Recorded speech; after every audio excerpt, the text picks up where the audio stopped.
Hey, how's it going, guys? Mr. Boss for the win here, and in today's Fallout 4 video, I'm actually going to be telling you guys about a pretty cool Easter egg that you can actually kind of be a part of. You don't really find it, you just become a part of this Easter egg, and it actually has to do with Liberty Prime, one of the Brotherhood of Steel's weapons from Fallout 3. It actually makes a return in Fallout 4, and it is super cool how you actually unlock Liberty Prime, and the final result is pretty outstanding. I'm not gonna lie to you guys. All right, so as per usual, there are a few prerequisites that you need to do in order to access this Easter egg. One of them is to convince Dr. Lee to come back to the Brotherhood of Steel. She was kind of a runaway Brotherhood of Steel doctor who actually joins the Institute. It's fairly easy. Once you get inside the Institute, you'll pretty much know what to do. All you have to do is find a holotape for Dr. Lee.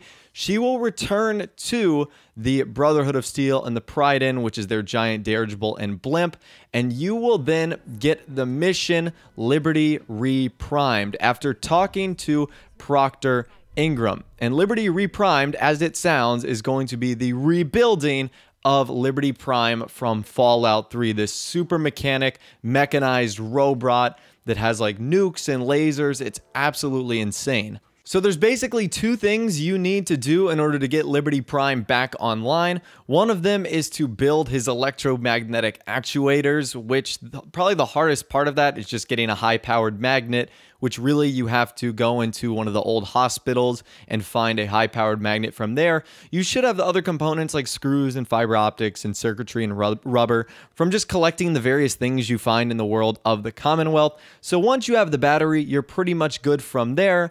And then they will tell you one of the more difficult things, which is the fact that Liberty Prime doesn't have any of his nuclear bombs to throw at people. That would be an issue, especially if you need to find them, which is your next task. Now, luckily, you're actually told where these bombs are.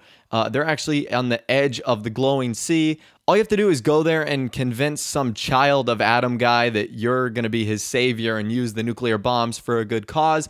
And once you do that, you're pretty much good. You've applied all the weapons for Liberty Prime. You've gotten his batteries and his actuators going. And from there, it's pretty much just launching him and getting him started. So once you do all that, you actually get to see Liberty Prime kind of go through like a boot up sequence, which is pretty cool. He starts talking to himself and he says how he's going to kill all the red Chinese invaders. And just his commentary is pretty hilarious. And you get to see the improvements made to Liberty Prime from Fallout 3. It's an overall more enhanced and better weaponized robot, I guess you could say, and that will allow you to complete Liberty Prime. Now, after you do that, you're going to come to the point where you have to choose between the Brotherhood and the Institute. Now, if you want to access and use Liberty Prime and see him in action, you're actually going to need to join the Brotherhood, but I imagine if you're watching this video, it's because you want to join the Brotherhood and are interested in Liberty Prime. So you basically just have to follow the Brotherhood storyline, which will essentially tell you to lock and load with Liberty Prime. And then from there, your job is pretty much just to babysit him. I played this on normal difficulty, which is kind of the standard, and I was just following him around. Literally, you just babysit Liberty Prime as he goes around and he fires nukes and lasers at other people. And it's just an incredibly fun show to watch. Getting to watch Liberty Prime destroy Striders and Behemoths and just totally pick them up is totally worth it. One of the coolest experiences in the game, and it just gets to relive all those Fallout 3 memories that I had. So it was absolute blast. It was so much fun.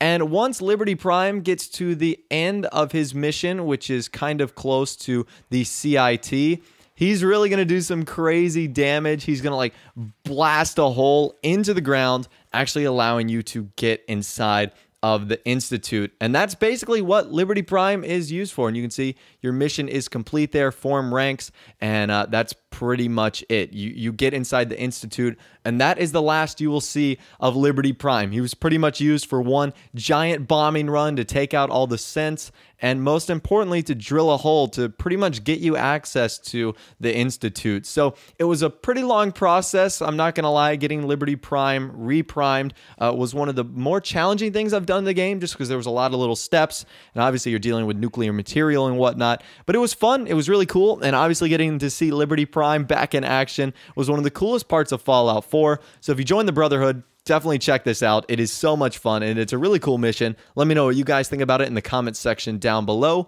Once again, if you did go on to enjoy the video, a like rating would be awesome. And of course, subscribe to my YouTube channel if you are new, or you like daily Fallout 4 videos like this. With all the way, guys, like I said, thanks for watching. Take care, and I'll see you guys in the next video.